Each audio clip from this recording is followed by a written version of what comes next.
발톱 자르는 게 진짜 중요해요. 피부에 이 발톱 살 모서리가 있어요. 근데 모서리를 안까지 발톱을 잘라가지고 발톱이 모서리 안으로 들어갔다. 이러면 문제가 될 가능성이 높아요. 약간은 일자 비슷하게, 그래서 모서리 바깥으로 발톱이 보여야 돼요. 손톱과 발톱이 옆에 살짝 올라와 있을 때 이거를 이거를 버리면 망하죠.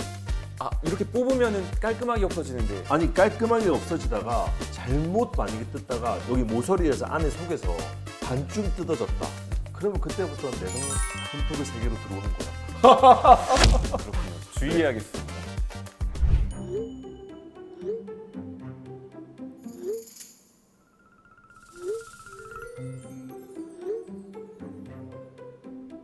내성 발톱이 생긴다고? 그래, 내성 발톱은 최준하 원장님이 잘 알 거야. 가보자. 네, 선생님 안녕하세요. 네, 안녕하세요. 일단 선생님, 내성 발톱이 뭐예요? 말 그대로 내성, 우리의 내향성 발톱, 내성 발톱이라 하거든요. 발톱이 이렇게 안으로 자라나서 피부 밑으로 묻혀가지고 염증을 일으키나 통증을 일으키나 문제가 된 거를 내성 발톱이라 합니다. 근데 누구나 발톱이 좀 안쪽으로 자라는 거 아니에요? 맞아요.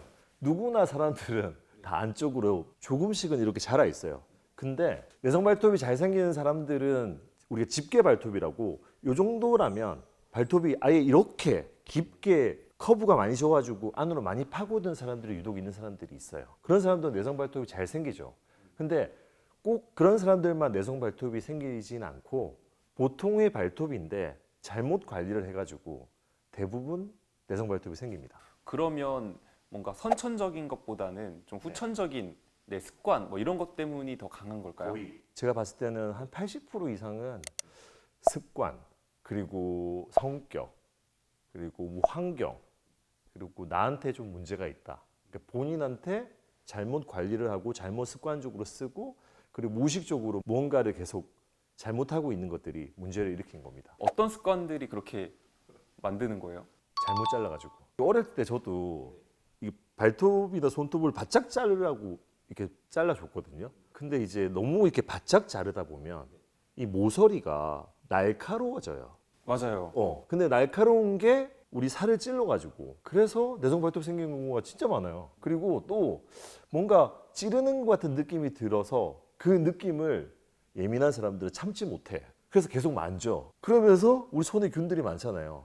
그래서 염증이 생기는 경우가 많고, 또 계속 보다가 만지다가 계속 찌르는 것 같아. 그러면 자기가 셀프로 계속 거기를 후벼 파요. 그리고 손톱깎이로 계속 잘라. 오늘도 1시간 전에 11살짜리 여자 학생이 왔는데, 사실은 근데 내성 발톱이 있고 이런 것들이 사춘기 때는 부끄러워가지고 보여주고 싶지 않는 치부예요. 그래서 부모님한테도 얘기를 안 해. 근데 본인은 계속 신경 쓰이니까 계속 자르는 거야. 그래서 수술 현장에 들어갔더니 정말로 뿌리까지도 다 잘랐더라고요. 근데 그 뿌리까지 자르려면 거의 마취를 할 정도거든요. 근데 그 친구는 그거를 너무 힘드니까 계속 강박적으로 자른 거예요. 그런 경우들이 많이 있어요. 그래서 생각보다는 깔끔한 사람들, 우리가 내성 발톱 보면 지저분하다고 생각하잖아요.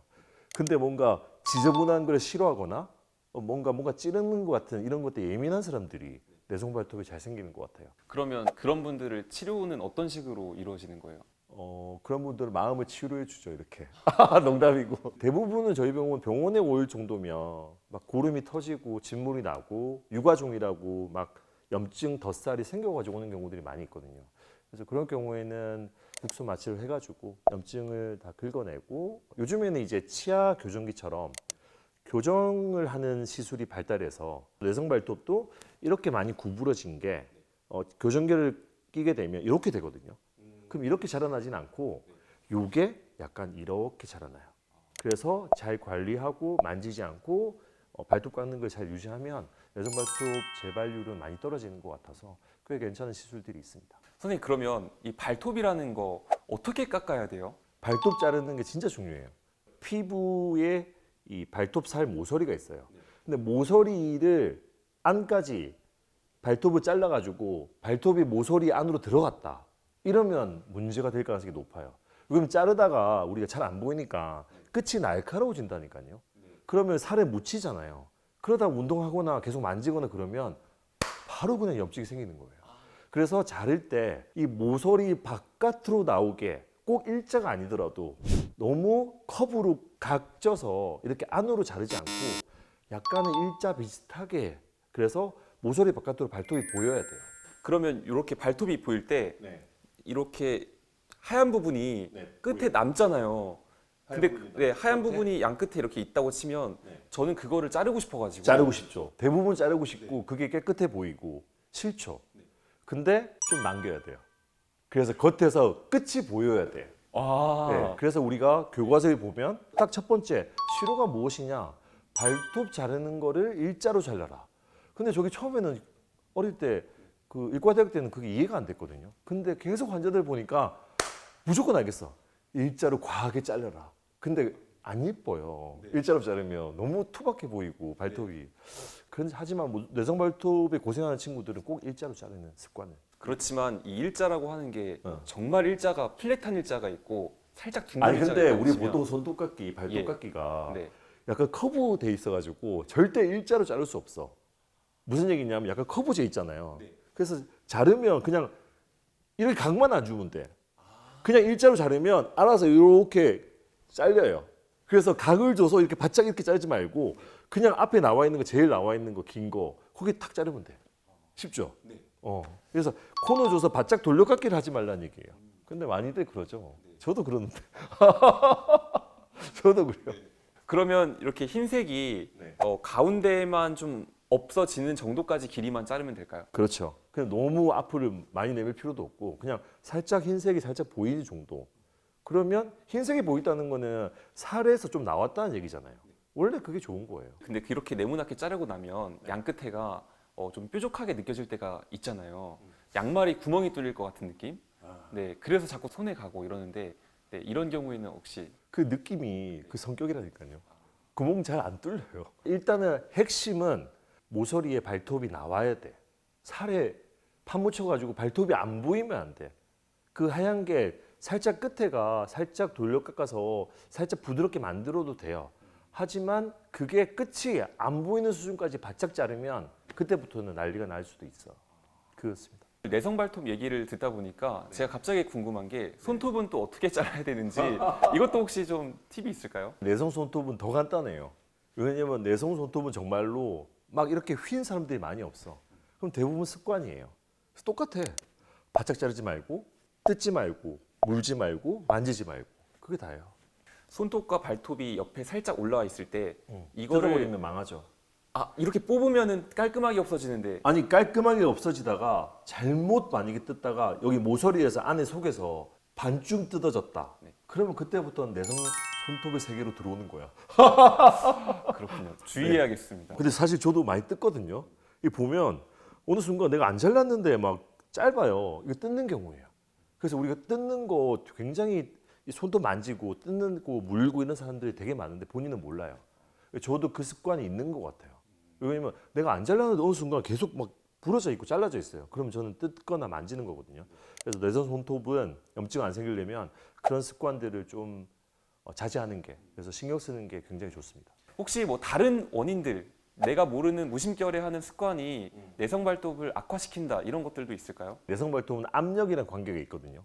많이 눌리면 내성 발톱이 생길 가능성이 높아요. 그래서 꽉 끼는 신발을 신는다든지 습도 축축해지면 안 되니까 양말을 너무 신는 습관들, 그리고 계속 만지는 거, 그리고 너무 이렇게 살짝 건드리는 거 못 참아서 바짝바짝 자르는 거, 그리고 무지 외반이 있는지, 그리고 또 중요한 거 비만, 과체중 나가면 무지 외반증 잘 생깁니다.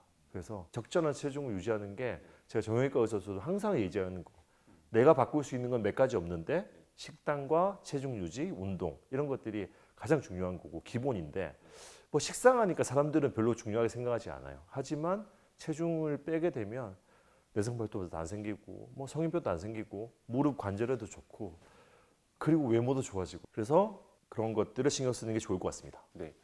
전 내성 발톱이라는 게 이렇게 복합적으로 영향을 서로 주는 병이었구나 하고 이번에 좀 깨닫게 되네요. 진짜 다양한 원인들이 있는데, 근데 쉬운 거는 또 아까 얘기했잖아요.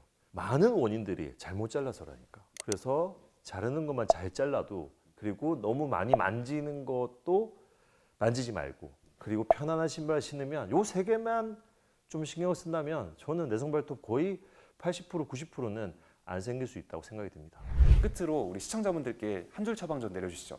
사실은 내성 발톱이 별거 아닌 것 같지만 굉장히 아프고 굉장히 정신적으로도 고통받고 힘들거든요. 그리고 이 습관 교정이 안 돼 버리면 평생 고통 속에서 내성 발톱으로 살 수가 있기 때문에 마음만 먹으면 돼. 딱 한 줄 잘 깎고 그리고 만지지 말고 그리고 편한 신발을 신어라. 요 세 가지면 완벽한 한 줄 처방전이 될 것 같습니다. 잘 깎고 잘 깎고 편하자. 마음도 신발도. 그렇죠. 근데 진짜로 정말로 고통 많이 받아요. 내성 발톱 뭐 진물 나온다 그러면 부모님한테도 숨기고 싶어. 근데 정말로 너무 아파가지고 울 정도로 아프고 고름이 질질 나와가지고 가족들이 발견한다니까요. 그래서 우리 또 사랑이 필요하잖아요. 그래서 우리 가족들 발도 한번 좀 보고 내성 발톱이 있는지, 잘못 갖고 있는 게 아닌지, 아니면 진물이나 이런 게 나온 건 있는지 이런 사랑이 좀 필요하지 않을까. 관심과 사랑. 이런 생각도 해봤습니다. 네, 저도 한번 집에 가서 네. 주위 분들 네. 정말 그런 고통은 없는지 한번 살펴보도록 하겠습니다. 네, 네, 선생님 오늘 말씀 고맙습니다. 네, 감사합니다.